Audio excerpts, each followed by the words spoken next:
एक लड़की घूंघट में जबरदस्ती शादी के मंडप में बैठी थी। उसे यह शादी भी नहीं करनी थी। वहीं सामने उसके साथ बैठा हुआ लड़का जिसके चेहरे पर एक कुटिल स्माइल थी। इसे देखकर कोई भी कह सकता है कि उसने जैसे दुनिया जीत ली हो, जैसे वह उसी लड़की से शादी करना चाहता था।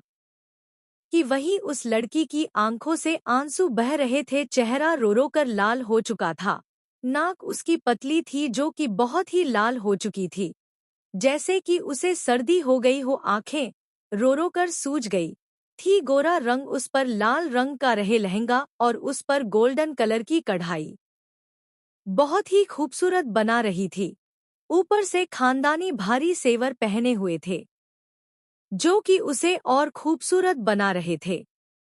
और इससे भी ज्यादा उसकी मन की खूबसूरती थी, जिसे शायद ही कोई समझ पाता। तो जहां हम बात कर रहे हैं आराध्या की, आराध्या वर्मा, जो कि बहुत ही भोली भाली, सीधी सादी, मासूम सी लड़की है। अपने मामा मामी की बातों में आकर वह शादी करने बैठ जाती है। शादी का अंजाम क्या था कि वह नहीं जानती थी।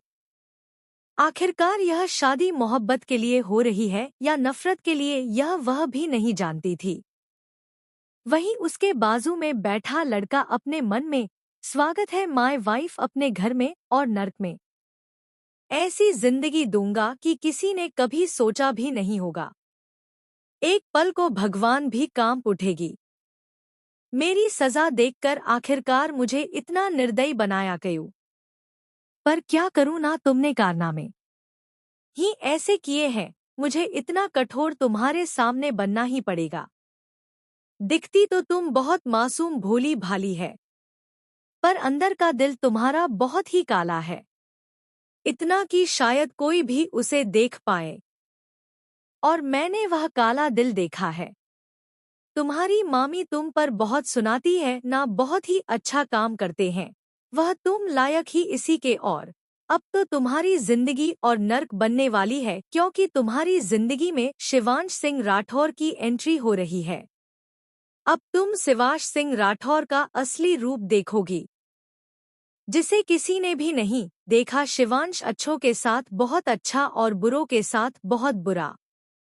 और तुम्हारे साथ तो मैं इतना बुरा हूं कि शायद कोई सोच भी ना सके। बहुत जी ली चैन की जिंदगी।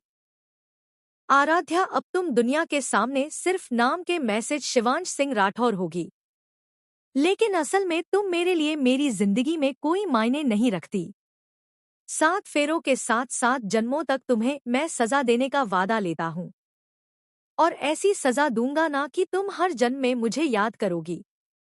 इसके लिए चाहे मुझे इतनी भी बद्दुआ लगे तुम्हारी, कोई फर्क नहीं पड़ता, पर सजा तुम्हें जरूर मिलेगी। ऐसी सजा दूंगा ना ही तुम्हें चैन से जीने दूंगा, ना तुम्हें चैन से मरने दूंगा। मेरी जिंदगी का सिर्फ और सिर्फ एक ही मकसद था, वह था तुमसे शादी करना, तुम्हें बर्बाद करना। अब मैं भी देखता हूँ कि तुम्हें बर्बाद होने से कौन रखता है।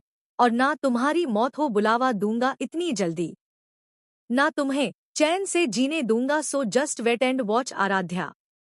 मंडप में बैठे दोनों इंसान एक दूसरे के बारे में ही सोच रहे थे, और किसी के मन में नफरत थी तो किसी के मन में प्यार। आखिरकार क्या होगा इस रिश्ते का अंजाम? वही पूरी फैमिली खुश थी। राठौर फैमिली बहुत ज्यादा खुश थी कि उनकी फैमिली में आराध्या जैसी लड़कियां रही है, जो किसी की शादी और जिसे सिंपल चीजें ही पसंद है। राठौर फैमिली में शालिनी राठौर, शिवांश की मां, जो कि शिवांश से बहुत प्यार करती है। उनके लिए शिवांश सब कुछ है, वह उसकी एक बात तक नहीं टालती। सुबोध राठौर, शिवांश के पापा, यह थोड़े सख्त मिजाज के हैं, पर फैमिली के लिए कुछ भी। वीरेंद्र राठौर, शिवांश के दादाजी, राठौर इंडस्ट्री की नींव लगने वाले और उसे आगे बढ़ाने वाले। निर्मला राठौर, शिवांश की दादी माँ, यह शिवाय से बहुत प्यार करती है, उनकी आंखों का तारा है शिवांश। पूरी फैमिली होती है। वहीं आराध्या के पास उसके मामा मामी और मामा की बेटी मामा दीपक मिश्रा, जो कि बहुत ही अच्छे और भले इंसान हैं, आराध्या की बहुत परवाह करते हैं, प्यार करते हैं। मामी रूपा मिश्रा एक नंबर की लालची और घमंडी इंसान, इन्हें बस पैसे दिखते हैं और कुछ नहीं। आज तक आराध्या से सीधे मुंह बात तो दूर है, उसे ताने मारने से बाज नहीं आती। और उनकी बेटी निशा वर्मा, यह भी अपनी माँ के जैसी ही घमंडी, जिसे अपनी खूबसूरती पर घमंड है। तो क्या होगा आखिरकार इस रिश्ते का अंजाम? जहां एक तरफ नफरत है, वहीं दूसरी तरफ उम्मीद। जहां शिवांश आराध्या से नफरत के अलावा कुछ भी नहीं करता, वही आराध्या की उसे से उम्मीदें लगी है। आखिरकार क्या शिवांश उम्मीदों पर खरा उतर पाएगा?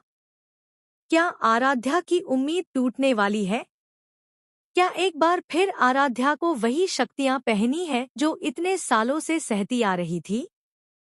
या फिर होगा आराध्या का इंसाफ? क्या शिवांश कर पाएगा कभी आराध्या से प्यार? इन सब सवालों के जवाब जानने के लिए पढ़ते रहिए नफरत से मोहब्बत तक का सफर।